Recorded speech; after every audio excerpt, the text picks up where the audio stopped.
Hey there, are you ready to build a fitness business that becomes a true income producing asset? Then I welcome you to the Fitness Business Freedom Show, brought to you by Fitness Revolution. I am your host, Justin Hanover, and we have over 15 years of experience building thriving fitness businesses, and we are committed to sharing our knowledge and expertise with you. You can expect to hear proven business foundations and frameworks, success stories from our coaching partners, and guest experts to give you straight answers for your biggest questions. It doesn't matter if you have an online business, fitness facility, or operate as an independent trainer. You are in the right place to grow your business and create the personal freedom you desire.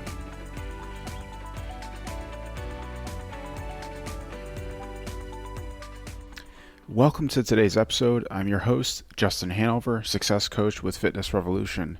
And before we dive in and bring on today's guest, I want to share a little bit about what we're going to be discussing and who I have joining me. So today I have the pleasure of speaking with Dan Ritchie.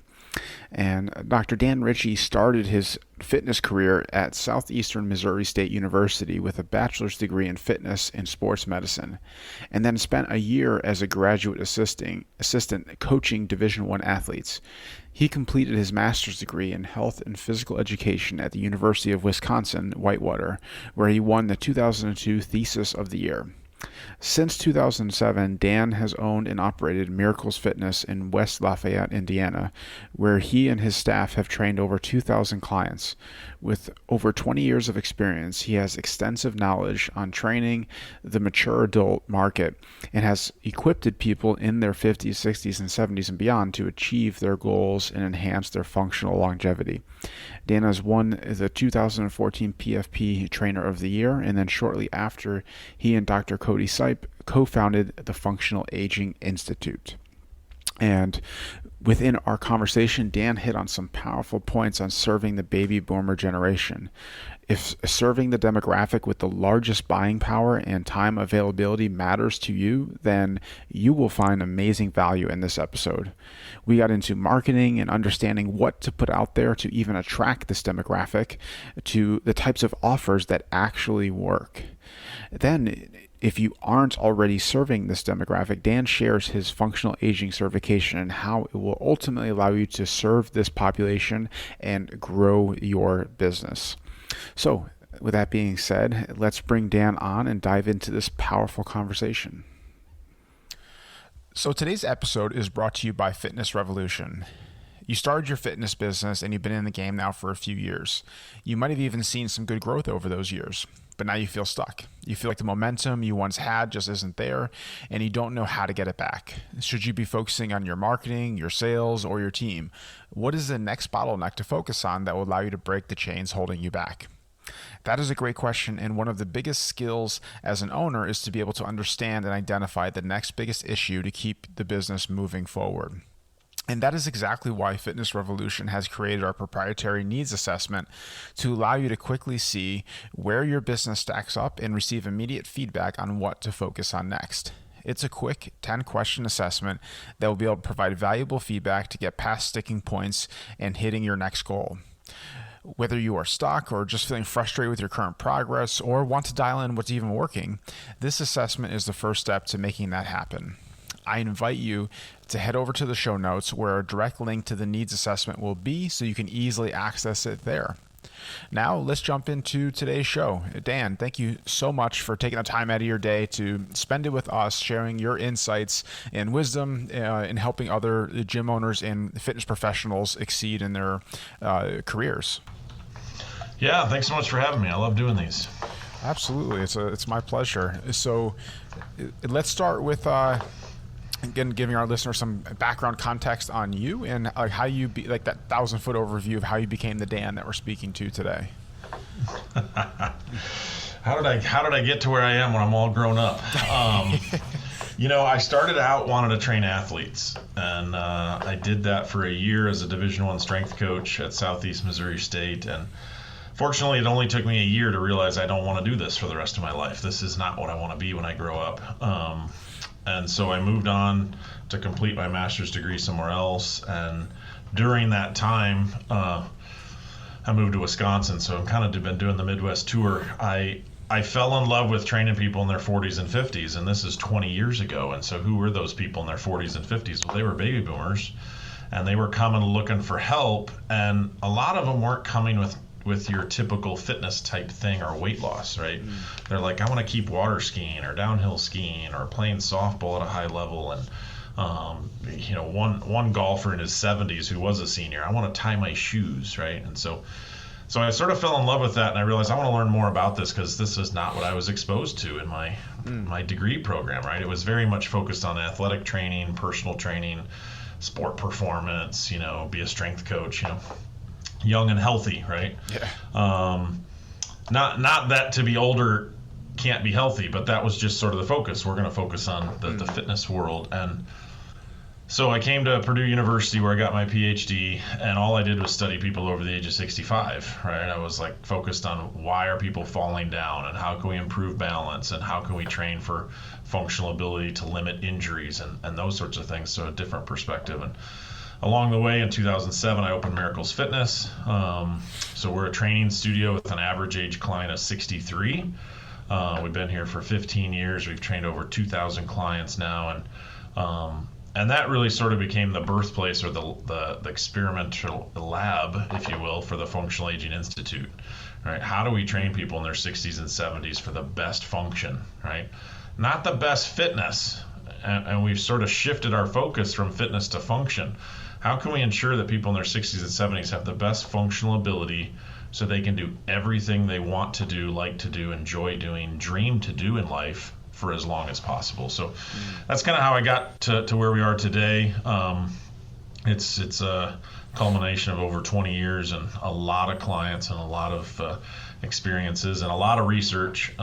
You don't want to read 200 research papers on balance training, trust me. But Damn. Jeez. I give you a lot of credit for that. I don't think I could do that. yeah. I couldn't do it now. I'm glad I did it. I'm glad I did it 15 years ago.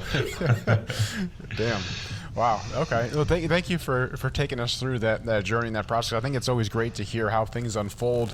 And also, I mean, just to point out, like to people, especially if you're listening newer in your journey in this, like, you don't always have to necessarily know exactly how things are going to unfold to get started and get moving. It's more or less like, obviously, as you heard in like Dan's story, it's like, okay, this piqued his interest, and he pushed into that, and then opened up the next thing, and then he pushed into that. So I mean, it's like, it's a cumulative thing of things that come together to bring you to where your end result, basically. So I appreciate you taking the time and bringing us through that journey. Sure. So diving into the business side of things, with, like you said, with focusing on the baby boomer demographic, and obviously possibly beyond, when it comes to marketing tactics, I've heard a lot of people are like, it is on their radar and thinking about this, but I don't think they necessarily know how to address these people in this demographic and how to speak to them, because like you said earlier, typically the fitness industry is so geared towards the younger crowd, and showing things that appeal to the younger crowd when it comes to marketing. How do people go best about addressing the baby boomer demographic when it comes to marketing? Like, what have you found that has worked well?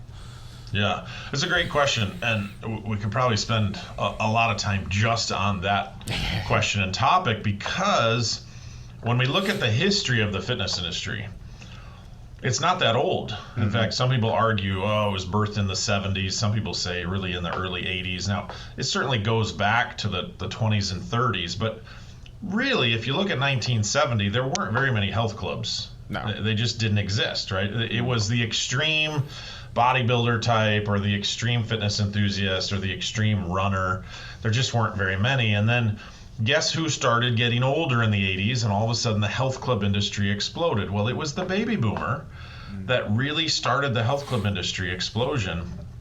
And so we were starting by focusing on people in their late 20s, mid 30s, who were like, this corporate lifestyle is killing me. I got to get out and get some exercise. And I joined a racquetball club and a swimming club and a golf club and a tennis club. And we saw these massive health club facilities with everything, right? That I could play basketball and tennis and work out, and I could take a group fitness class. And you fast forward a few years, and all of a sudden, the early 90s, you have like Cher and Sheena Easton and all these celebrities as like your models for fitness, right? And I remember as a teenager, I'm like, is that a health club or a nightclub, right? Like you couldn't tell the difference.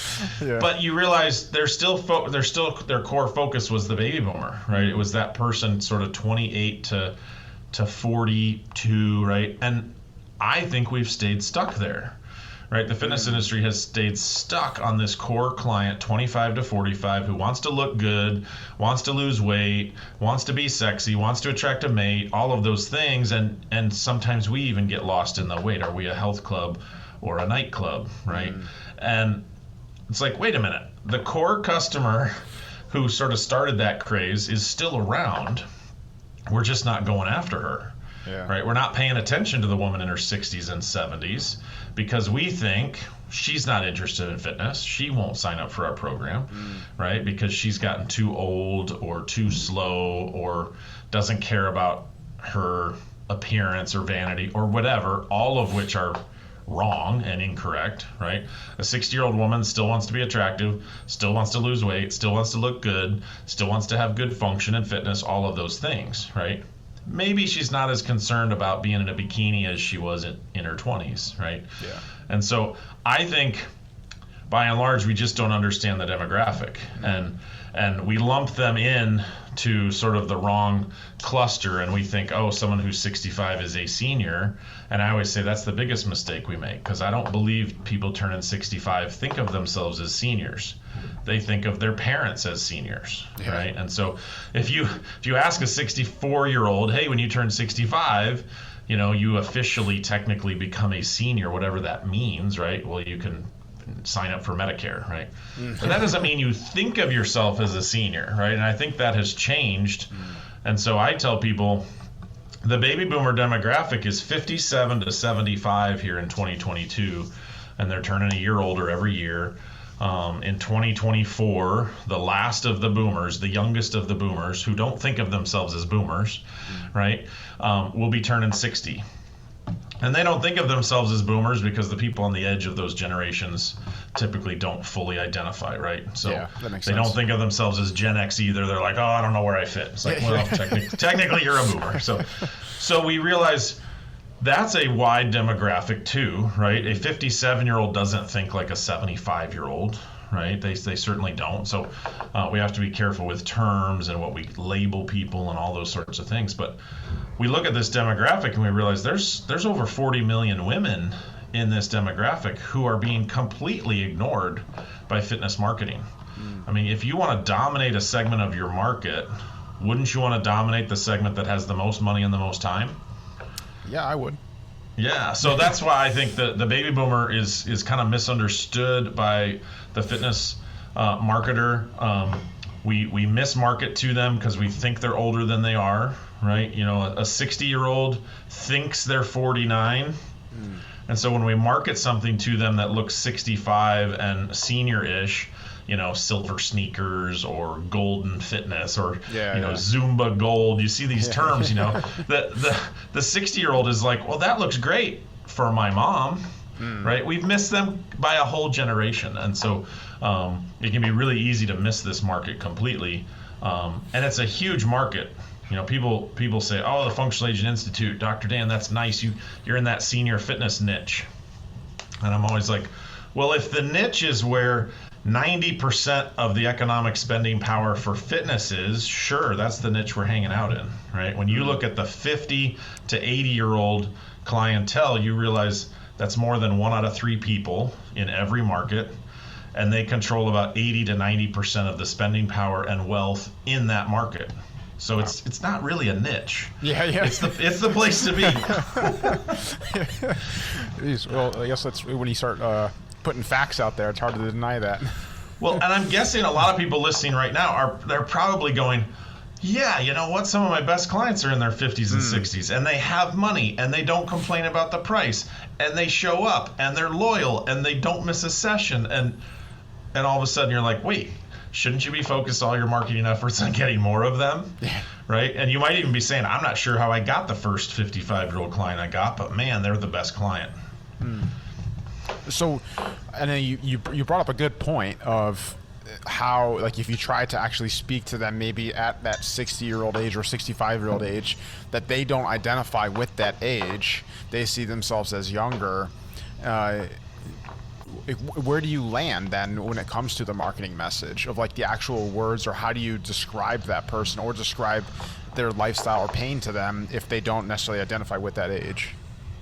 Yeah, I think it just comes down to our imagery. I think sometimes we make the mistake of, oh, well, I want to target seniors, so I'm going to use images of people that look 70, and then you realize I'm attracting people that are actually in their 80s, and it's very similar to, even if we want to attract, moms in their 30s, we have to be careful with our images, right? And so typically all of us think we're 10 to 15 years younger than we are. We think and feel that way.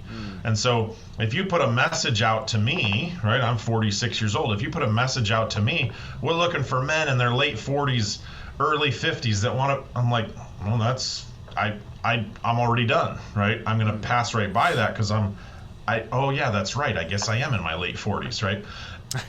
So we have to be really careful with those kinds of things, but then also images too, right? And so when we use images for a 60-year-old, we really need to have fitness models, whether we use stock images or real people, that look somewhere between 47 and 53, right? Like 10 to 15 years younger. And this can be a challenge, and this is why I tend to say use real people, right? Like, if you have real clients that are in their late 40s and early 50s, you should be using them. Take their pictures, use them as examples, because they're real people, and people identify with that.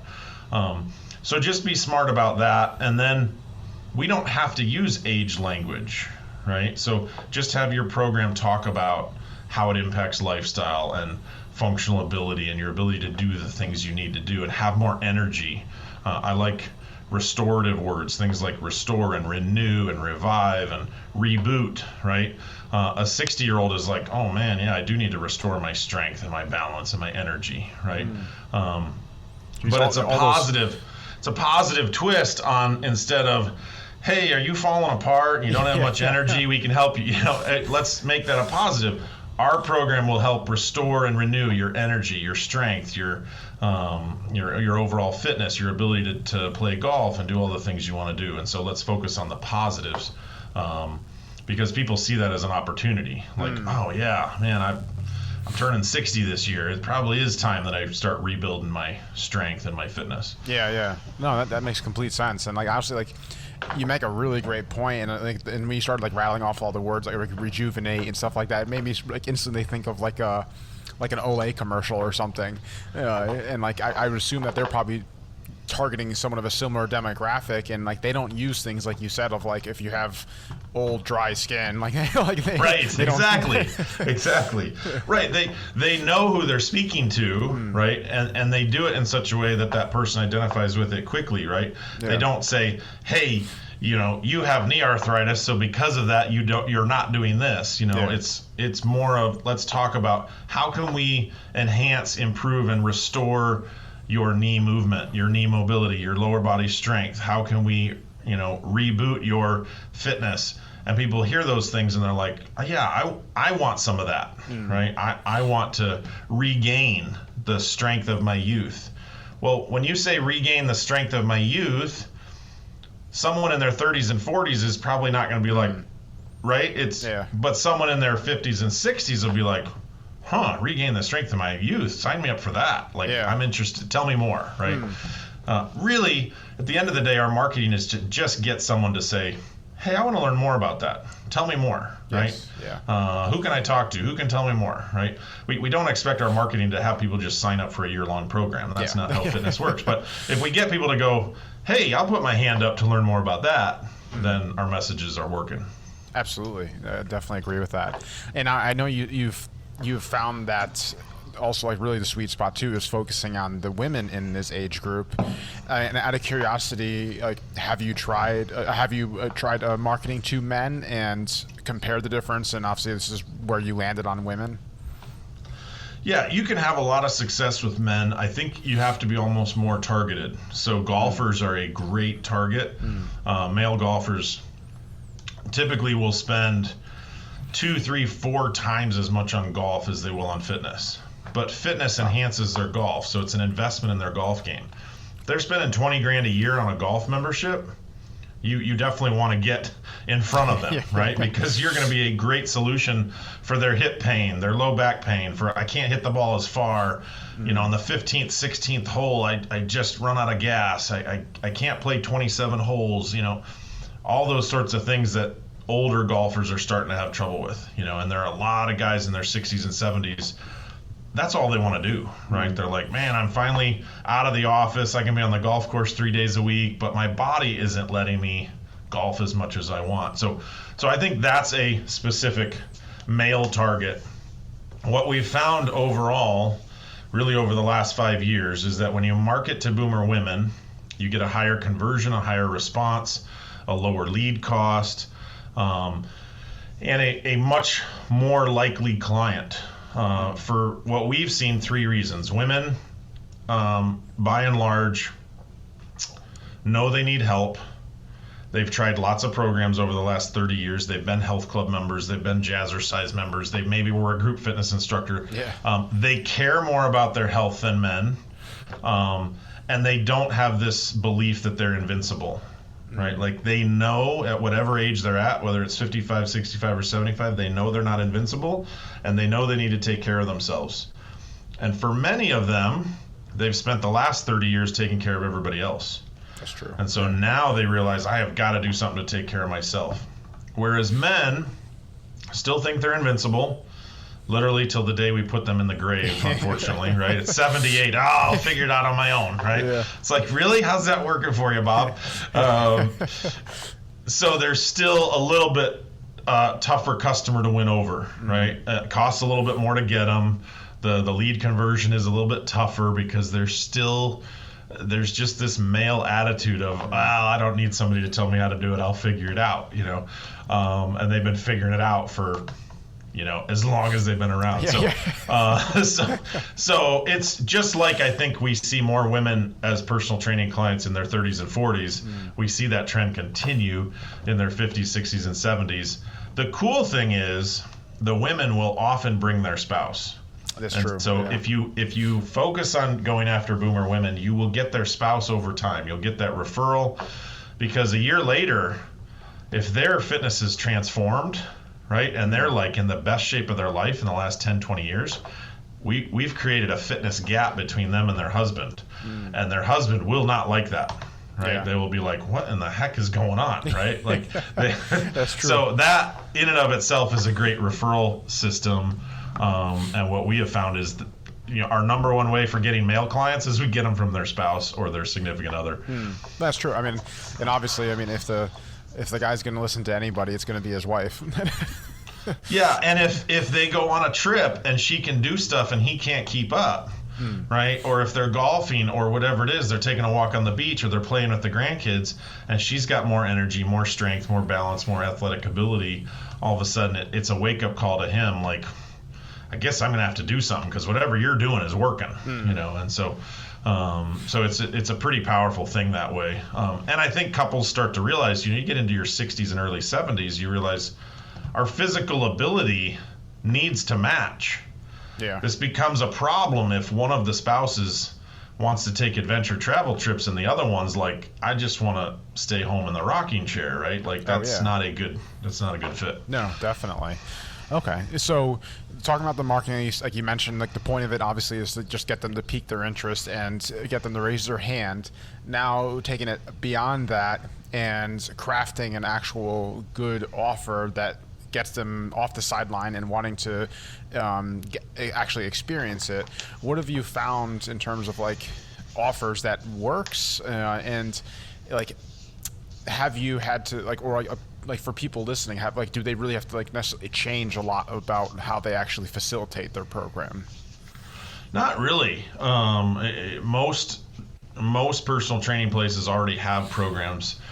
What you might have to do is now offer time slots for some of these people, right? Because if you're running small group personal training or even large group boot camp type style training, you might not want to just throw 60 and 70-year-olds in the mix, right? It's not a great fit. So you're going to have time slots for them if you're doing group training.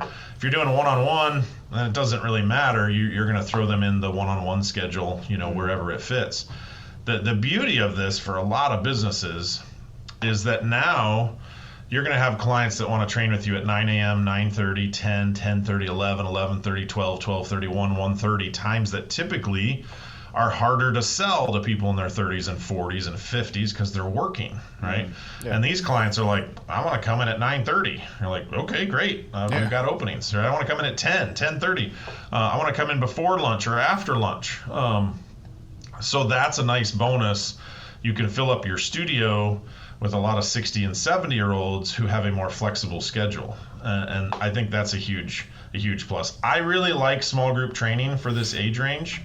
For a number of reasons. We can keep the price a little bit more affordable. So a lot of them can do it. They need the socialization. They need to be with others because they're losing that. Yeah, we lose that kind of every decade of life. We lose those social connections. We're not playing sports anymore. We're not in these clubs and activities. So that aspect, I think, is a positive.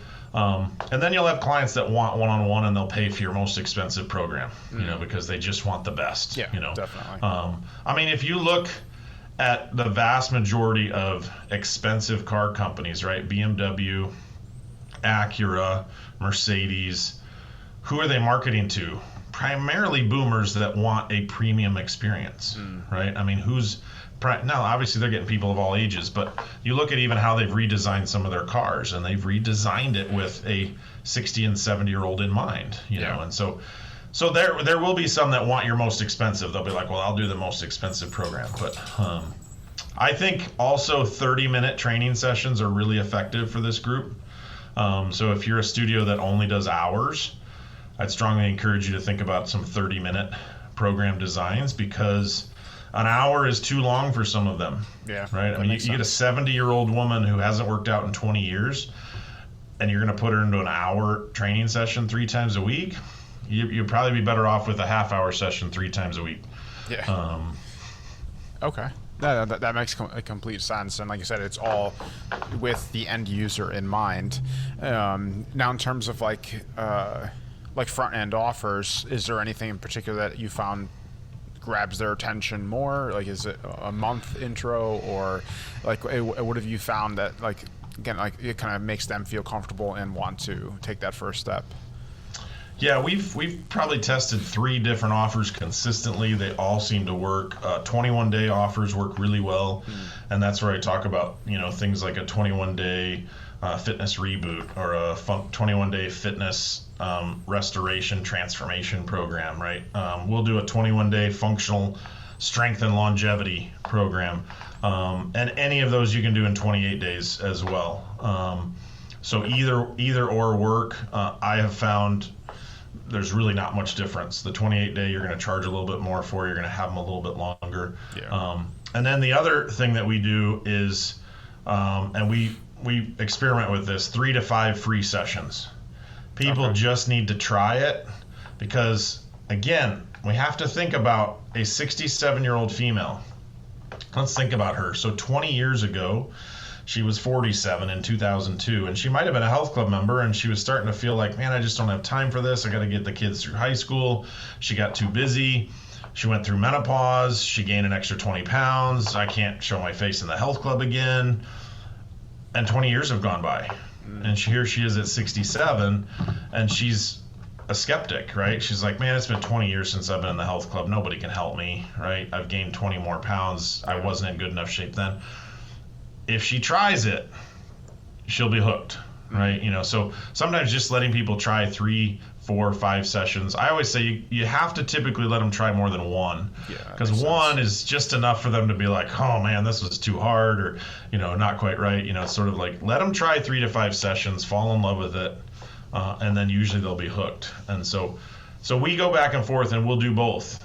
People will sign up for our 21-day program for whatever reason, they won't sign up for the 21-day program, and we'll reach back out to them a month later and be like, hey, we never got you into the 21-day. Do you just want to try 5 sessions for free?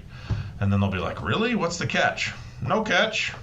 The catch is, I mean, I'm honest with them. The catch is we hope you love it and get hooked and sign up, right? But there's no catch. Just come try it, experience it. Yeah. No, that makes sense. And I think that again, that also then speaks to that demographic. They appreciate that level of just honesty, because I mean, it's obviously, unfortunately, now with a lot of like online businesses and things like that, there's not a lot of honesty that happens. Yeah, right. Yeah, there's a higher, and baby boomer women have seen every offer over the last 50 years, right? And so there's a higher level of cynicism and like, oh, there's got to be a catch, or what are you going to try to do to me? And so I'm like, no, you're just going to come in and have a great experience, right? Yeah. That's easier to do. The 3 to 5 free sessions is way easier to do if you're offering a small group training format. If you're doing one-on-one, I'd probably recommend you'd limit that to 2 or 3 free sessions, because that would get costly, right? You don't want to have all your trainers training 5 sessions for free. But if you've qualified these women, I mean, I would take my chances. If you're going to give me a lineup of boomer women in their 60s, I would probably still offer them free training one-on-one, because I know a large percentage of them are going to sign up for one-on-one training, and that's a high ticket, right? Our programs are $5,000 to $5,500 a year. So yeah, I'll do 3 free sessions if I think we're going to convert 50-60% of those people. Oh, definitely. Yeah. And like I said, obviously it comes down to obviously really knowing the person you're going after, and knowing your numbers in your business, because that helps you obviously make the right decisions, the right offers, everything based on the feedback. The other thing to add to this, and the reason I think boomer women are so great, is they tend to be lifetime customers for 5 to 7 years, right? So their lifetime value is really significant. So when people are like, oh, I would never give 3 free sessions away, would you give that away to someone who's the potential to be a $30,000 client? You'd be like, yeah, I would do that, right? Yeah. So they're different because they will stick with you for so long. Yeah, I know that's a huge thing, and unfortunately, obviously, a lot of people aren't paying attention to the long-term game, I mean, when it comes to obviously building a business, and that's really what you have to pay attention to, because I'd much rather sign up 10 of those $30,000 clients versus signing up 50 of people who are only going to stay for 5 months. Exactly. Yeah. Oh, I love that. And thank you for hitting on that and sharing those insights with us. I think those are really, really powerful. I want to shift a little bit towards specifically, obviously, how you can help people, help gym owners start expanding in this category. And I know you offer a functional aging certification. So I wanted to have you just share a little bit more about like what that actually involves, and maybe shed some light on how it can help the gym owner or independent trainer grow their business. Yeah, so the functional aging specialist we released in January 2014. We've now certified over 4,000 trainers in 34 countries, I believe. Wow. We look at it as a personal training program really for people who want to train people over the age of 45 for optimal function, movement, health, longevity. And so I bring it all the way down to 45, because I think people in their late 40s are already having joint issues and metabolic issues, and like, my doctor says I'm pre-diabetic, and all these sort of longevity lifestyle things, and so then how do we apply that to a client who's 55, 65, 75, 85?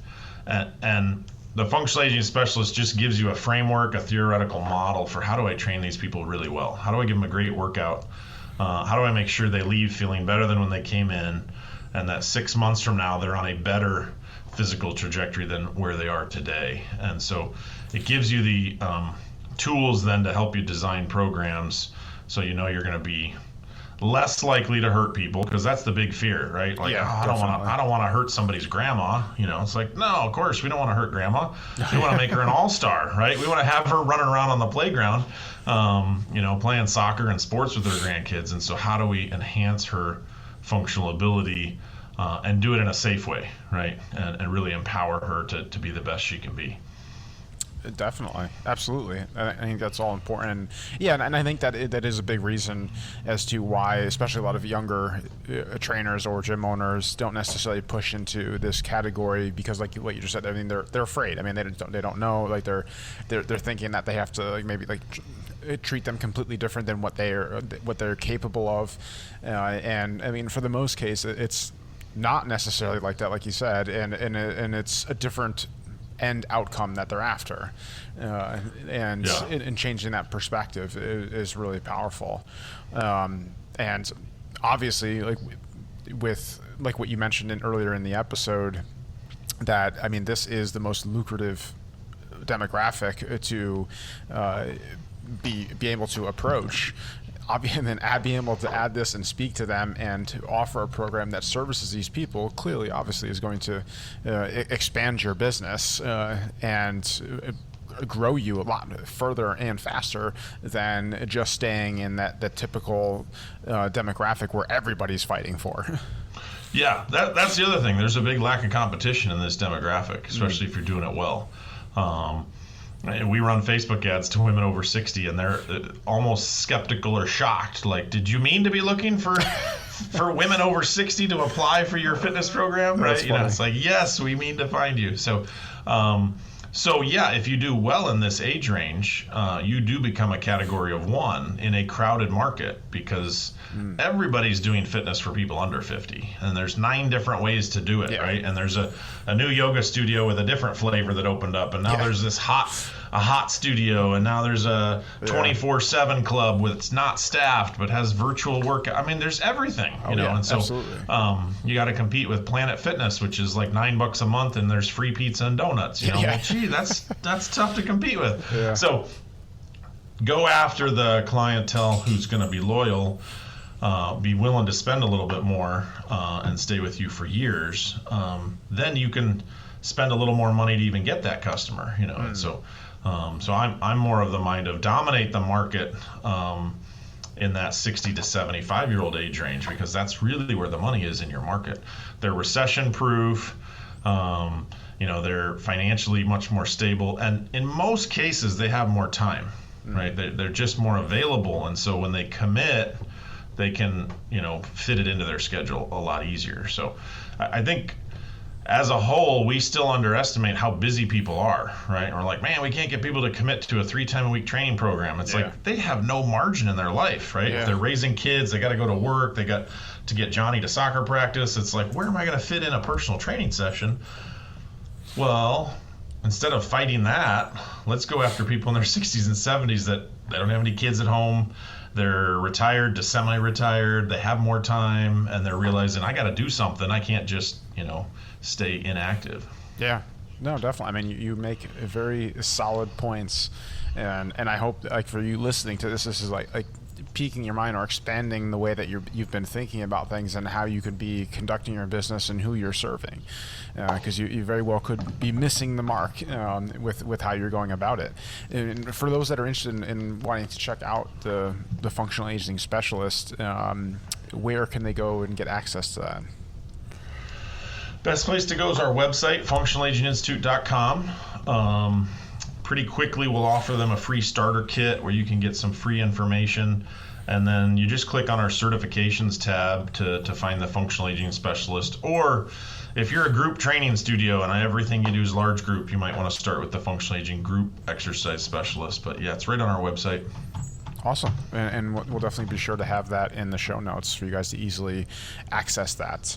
And before we start wrapping up, Dan, like I mentioned to you before we hopped on here, I'd like to end with this question of, like, if a gym owner came to you looking for support in their journey based on your background, your insights, and what you've gone through, what do you feel is the most important thing for them to hear? Well, you know, I think the most important thing for them to hear is they need to stay focused on what they do best. And I run into too many trainers that don't even know what that is, right? And they're like, oh, we train everybody and anybody. And I'm like, well, you can't be a genius at that, right? So what are you really good at? You know, you got to stay focused on, you know, keep the main thing, right? And so at my training studio, we do really well training a 60-year-old woman, right? And so, of course, that means we can train a 55-year-old up to about a 75-year-old. What do you do really well? Stay focused on that. The thing I add to that for the fitness trainer listening, because some of them are like, well, I do really well with this, right? At the end of the day, you also have to realize maybe you do really well training high school athletes, but what you've discovered is that's not a great business model. Yeah. So maybe you need to shift what you do really well at, right? Maybe instead of training 29-year-old women, you need to train 59-year-old women, because they're better clients, they pay longer, they stay longer. And so if what you're really good at has not led to business success, maybe you need to get really good at something slightly different, right? I mean, I was really good at training college athletes, but I realized I'm not going to make a lot of money doing this, and the hours are terrible. Yeah. I mean, just horrible, right? And so I was like, I'm going to have to take this skill that I have and figure out how to apply it to something else. And really what I learned to do in about 4 years was I can take all the skills I have training athletes who are trying to go pro and apply those to someone in their 50s, 60s who's trying to just stay functional, right? It's almost easier, right? I mean, going pro in a sport is a really high bar, right? Yeah. Just continuing to downhill ski or golf or water ski, not quite as high a bar. I can help you with that. So. Yeah, no, that's true, and that is the essence of obviously business. Like there has to be a natural desire for what you're offering, and just be like I said, just because you have a knack for training high school kids doesn't make it a business. Exactly, right. Yeah, so I think that's really powerful. Too often I think people fail because they're like, well, but I'm really good at helping women lose their baby weight. I'm like, well, that's great, but that's a tiny market. Yeah. Right? There's only so many women in your market that are pregnant and then want to train and lose baby weight, so it might be too niched, so make sure that you have a quality skill that also will make your business grow and thrive. Love it. I think that's a great way to wrap up this powerful conversation. And Dan, I just want to thank you again for taking the time to spend it with me, talking with me, and of course our audience, and also just the dedication that you've put into this industry as a whole. It definitely has left an impact and is leaving an impact. Thank you so much for having me. And we definitely appreciate it. And for those that want to continue, maybe like to connect with you personally and ask more questions about what you brought up here, like where's the best place for them to connect with you? So our website's a great place, functionalageninstitute.com. We do have a contact form there, and then our direct email is contact@functionalageninstitute.com, where both I and Celia see those emails come in hourly, daily, all the time. So. Excellent, and I do hope and encourage you to reach out because obviously that's how doors open up and opportunities are created when you step out and put yourself out there and you connect with people. And last thing, obviously, I just want to thank you, the listener, because obviously without you, we wouldn't have a show, and we are happy that you're looking for ways and resources to grow your business. It's really powerful and important to make sure that you can never stop doing that on this journey. And as we always say, it's not just about taking in information, it's about actually using it and putting it to work. So from this conversation that you just listened to, create your action steps, and make a plan of what you're going to actually put in place to benefit from this. And with that being said, I look forward to having you join us on the next episode of the Fitness Business Freedom Show. Thank you so much, and Thank you so much for listening to today's episode on the Fitness Business Freedom Show. On behalf of Fitness Revolution and myself, we are thrilled you are looking for ways and resources to move your business forward, and we are honored to be that source for you. If you would like to receive more business building support from us, be sure to head over to the show notes and join our subscriber list and stay on top of all the industry insights that matter most to you. Now, before I close out today's show, if you found this episode beneficial in any way, I just ask you to leave us a simple review to help other gym owners find us and discover this show. Thank you so much, and I will see you on the next episode of the Fitness Business Freedom Show.